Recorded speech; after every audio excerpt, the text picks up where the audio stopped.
안녕하세요. 자, 이번 시간에는 그럼 어떤 주제를 가지고 수업을 할 거냐? 좀 비극의 역사, 슬픔의 역사, 아픔의 역사, 바로 우리나라의 소중한 국가 권리를 일본이 어떻게 차례차례 뺏어가는지, 바로 국권 피탈 과정, 침탈 과정에 대해서 같이 공부할 건데, 자, 쉽게 말하면 우리나라가 일본의 식민지가 어떻게 되어갔냐, 그 부분을 배우는 거야. 자, 쭉 흐름대로 살펴보는 게 제일 중요한데, 오늘 수업을 들을 때 포커스는 일본이 우리 국가 권리를 뺏어가는 과정이기 때문에 우리나라와 일본 사이에 어떠한 조약들, 어떠한 합의점을 찾아가며 식민지로 되어갔는지 우리나라와 일본과의 조약에 포커스를 맞춰주면 되는 거야.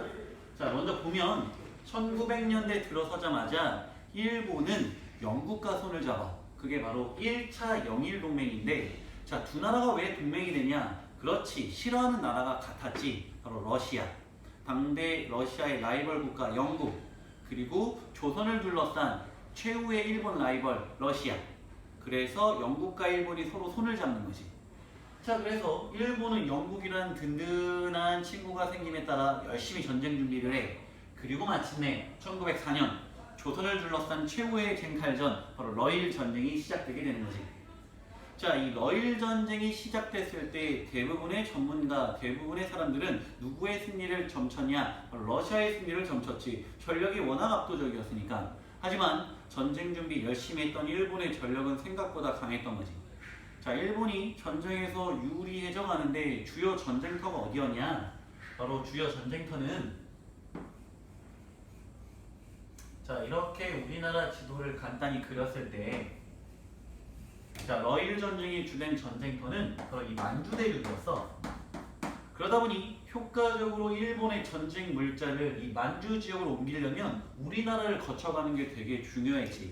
그래서 일본은 러일 전쟁을 계기로 우리나라와 부산 사이에 경부선, 기차를 깔고 서울과 의주, 신의주까지 연결시키는 경의선, 철도를 깔아가지고 전쟁 물자를 수월하게 옮기려고 했지.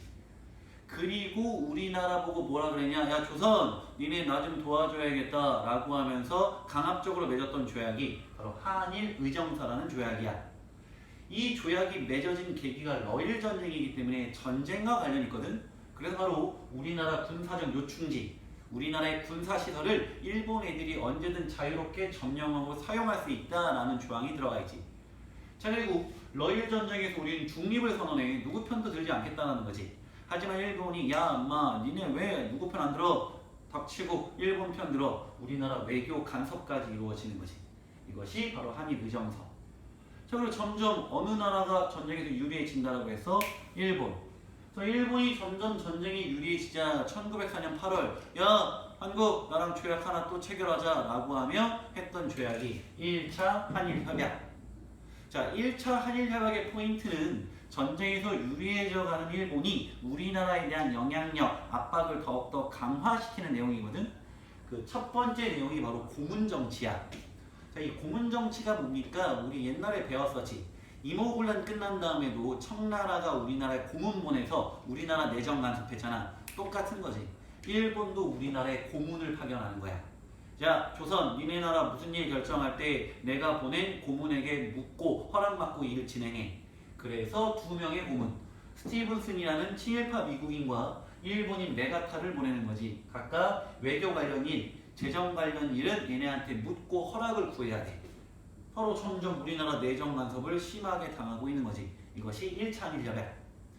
그리고 1905년으로 가면서 마침내 러일 전쟁이 끝나 바로 러시아가 자랑하는 무적의 함대, 발틱 함대를 일본의 해군제도 도고 헤이아치로가 격파하면서 러일 전쟁에서 일본이 승리하게 되지. 자, 그 다음 가스라라는 일본인과 테프트라는 미국인 사이에 밀약, 몰래 조약을 체결하거든. 그 내용이 뭐냐? 일본이 미국한테, 야, 니네 필리핀 먹고 싶다며? 오케이, 필리핀 미국 먹어. 그래서 미국이 땡큐. 테프트가 일본인 가스라에게 이렇게 얘기한 거지. 야, 일본, 니네 조선 먹고 싶다며? 오케이, 조선 너네 가져. 일본과 미국이 조선과 필리핀을 각각 논아 먹겠다라고 약속한 조약이야. 참 우리 입장에는 어이가 없지. 자, 일단 중요한 건 미국이 인정해 준 거야. 이제 조선 일본 거래. 자, 2차 영일동맹은 너무 쉽지. 1차 영일동맹 이은 두 번째, 영국 입장에서 일본이 러시아 이길 줄 몰랐는데 이겨버린 거야. 얼마나 기특하고 기분이 좋겠어. 영국의 라이벌 러시아가 망신당했으니.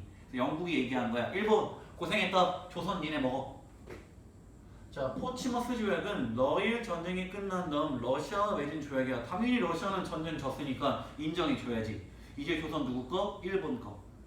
그래서 우리는 이 가스라 테프트 미랴 2차 영일동맹 포츠머스 조약의 공통점이 뭐냐? 미국, 영국, 러시아 강대 열강들 강대국들이 인정해 준 거야. 이제 조선 누구 거야? 그렇지, 일본 거래. 자, 그럼 이 이후로는 일본은 더 이상 다른 나라 눈치 볼 필요가 없어. 우리나라 괴롭힐 때. 그래서 이제 본격적으로 1905년부터 우리나라의 소중한 권리를 대놓고 뺏어가기 시작해. 그 첫 번째 내용이 바로 1905년 을사년이거든. 여러분, 을사년에 맺어진 유명한 조약, 그렇지, 바로 을사조약이 체결되게 되는 거지. 자, 정식 명칭은 2차 한일협약이야. 근데 우리 흔히들 을사년에 맺어져서 을사조약으로 알려져 있는데 사실 조약은 틀린 표현. 조약이 아니라 뭐라고 하는 게 맞냐? 늑약이라고 하는 게 맞아. 왜 늑약이냐? 조약은 양 국가 간의 정상적인 절차를 통해 맺어진 게 조약. 늑약은 정상적인 절차가 아니라 불법적이고 강압적으로 맺어진 불법 조약이 늑약. 그래서 우리들이 을사늑약이라고 하는 게 정확한 표현. 왜? 불법적이고 강압적으로 맺어진 게 을사늑약이기 때문에. 자, 이제부터 내용은 뭐냐? 일본은 다른 나라 눈치 볼 필요가 없어. 그래서 이제는 단순한 간섭이 아니야. 이제 뭐야? 그렇지, 박탈이라는 단어가 나와. 아예 없애버리고 뺏어가는 거야. 그래서 나오는 게 외교권 박탈. 이제 우리나라는 다른 국가와의 그 어떠한 협상도 할 수가 없어. 반드시 일본을 거쳐야 돼. 또 이때 외교권이 박탈되면서 우리나라에 들어와 있던 영사관, 공사관들이 모두 철수하게 되는 거지. 이제 우리나라 외교권은 없어. 그리고 일본이 직접 우리나라를 통치하고 감시하겠다라고 해서 만든 게 통감부를 설치하게 되지. 이 초대 1대 통감으로 온 아저씨가 되게 유명해. 바로 이토 히로부미. 훗날 안중근 의사에게 하얼빈역에서 저격당하는 사람이지. 자, 이렇게 점점 우리나라는 일본의 식민지로 되는 거죠. 그럼 이렇게 나라 뺏길 때 우리나라 가만히 바보처럼 있을 거야? 뭐 해야 돼? 그렇지, 저항해야지. 특히 이 을사대학을 계기로는 이제 정말 위기감이 느껴지는 거야. 아, 나라 뺏기게 생겼다. 더 다양한 저항이 나타나는데 대표적인 저항이 의로운 병사들이 들고 일어나잖아. 그렇지, 의병. 우리 이때 일어난 의병을 을사년에 일어났다 해서 을사의병. 자, 그리고 이때 또 어떠한 운동이 나타나냐? 바로 고종이 헤이그라는 동네에서 세계 평화회의, 만국 평화회의가 열렸어.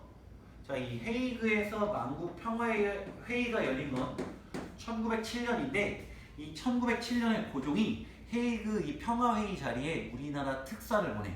바로 그의 아이들을 헤이그 특사라고 부르거든. 자, 총 3명의 사람을 보내. 이준, 이휘종, 이상설. 3명의 특사를 보내 세계 강대국들에게 일본의 만행, 잘못하고 있는 걸 알리면서 우리나라를 좀 도와달라 협조 차원에서 보내거든. 근데 안타깝게도 헤이그에서 만국 평화회의 열릴 때 참여 국가들은 우리의 친구가 아니라 누구의 친구야? 그렇지, 바로 일본의 친구들이었던 거지. 그래서 안타깝게 우리는 헤이그 특사를 보냈지만 회의 장소에 들어가 보지도 못해. 그래서 굉장히 억울하고 화가 나는 상황이잖아. 그래서 이 같이 갔던 이준, 이희종, 이상설 이 세 분은, 이준은 화를 참지 못하고 헤이그에서 자결을 하시고, 이휘종과 이상설은 연해주 지역으로 넘어가 독립운동하다가 돌아가시게 되는 거지. 자, 결과적으로 헤이그 특사 실패. 그럼 일본 입장에서 이 헤이그 특사 어때? 그렇지, 기분 안 좋지. 게다가 우리나라 외교권도 박탈당했는데 야, 니네 왜 특사를 보내느냐? 바로 이 특사를 보냈던 총책임자, 그렇지, 바로 고종. 그래서 일본은 헤이그 특사를 구실로 고종 황제를 황제 자리에서 잘라버려. 그게 바로 1907년 6월이야. 너무 슬프지 않니? 한 나라의 황제가 일본의 말을 안 들었다는 이유만으로 자리에서 잘리게 되는 거야. 너무나 비극이지. 그리고 조선의 마지막 임금, 마지막 황제, 바로 순종이 즉위하게 되는 거지. 그럼 생각해봐. 한나라의 황제를 일본말 안 들었다고 휙휙 바꿀 수 있는 시대야. 더욱더 일본의 괴롭힘이 심해지는 거지. 또 고종 자른 다음에 그 다음 달 1907년 7월 또 한 번의 조약이 체결된다. 그게 한일 신협약이야. 다른 말로 1907년을 정리년이라 부르거든. 그래서 정리칠 조약이라고도 불러. 자, 핵심 내용은 뭐냐? 차관 정치란 말이 나와. 차관. 어려운 단어 아니야. 우리 국방부에서 제일 높은 사람이 누구지? 그렇지, 국방부 장관. 바로 장관 밑에 있는 직급이 차관이야. 자, 장관은 책임지는 자리, 결정하는 자리라면 실질적으로 일하는 실무자들은 차관이야. 그 실질적으로 일하는 실무자들을 누구로 앉혔다는 거야? 그렇지, 일본이 누군 친일파를 앉혀버린 거야. 그럼 실질적인 일은 이제 다 누구 손에 거쳐? 일본인과 친일파. 우리나라 내정이 더욱더 간섭되는 상황인 거지. 하지만 더 중요한 건 바로 이 부분, 군대 해산. 얘들아, 군대의 존재 이유가 뭐야? 그렇지, 우리의 소중한 국가 영토, 우리의 소중한 국민들을 지키려고 있는 게 군대야. 일본이 군대를 없앴다? 무슨 뜻이야? 그렇지, 이제 니넨 지킬 국가, 지킬 국민 없다라는 거야. 일본이 대신 지켜주겠대. 우리나라 군대를 해산시켜버려. 너무나 슬프고 굴욕적인 순간인 거지. 자, 그러면 점점점 나라 뺏겨가는 상황, 또 가만히 있을 수 없잖아. 그래서 이때 또 한 번의 의로운 병사들이 들고 일어나. 우린 그 의병을 정미년에 일어났다 해서 정미의병이라 부르지. 특히 정미의병은 군대가 해산된 다음 해산된 군인이 의병에 가담하거든. 그래서 의병의 규모가 커지게 되고 이제 전투가 아니라 일본과 제대로 한번 맞짱 떠보겠다, 전쟁이라는 단어를 붙일 정도로 의병의 규모가 커졌던 게 정미년.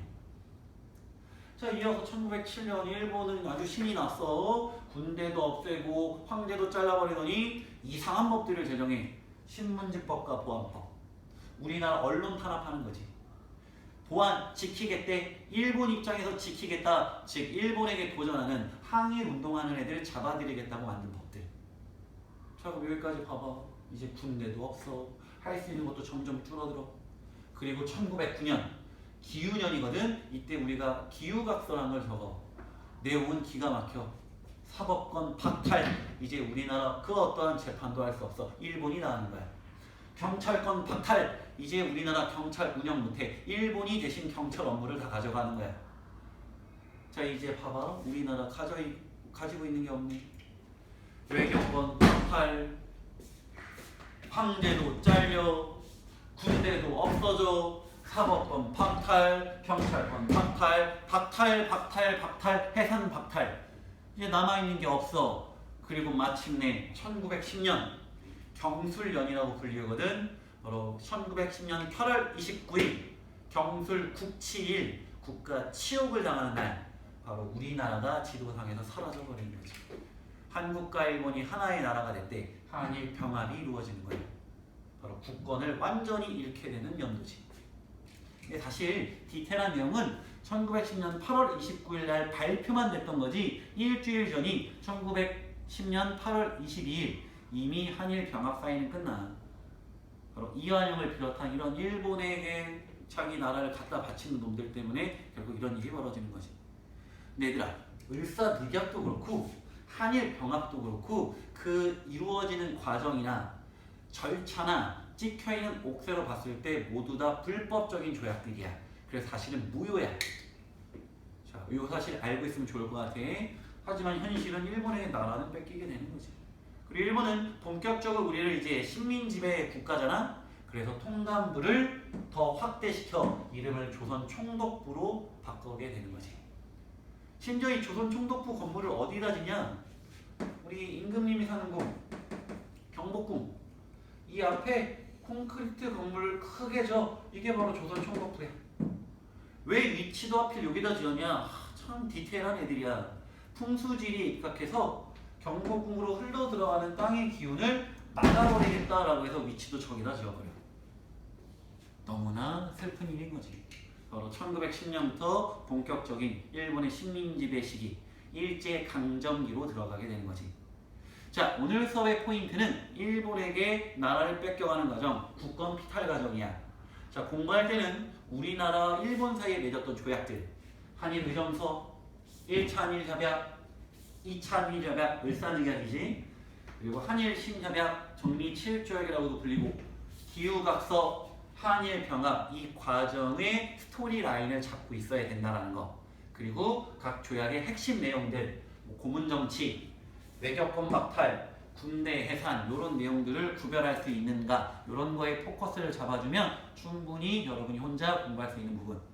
자, 언제든 어려운 거 있으면 2층 교무실로 물어보고 오고. 자, 오늘도 화이팅. 자, 고생했어. 안녕.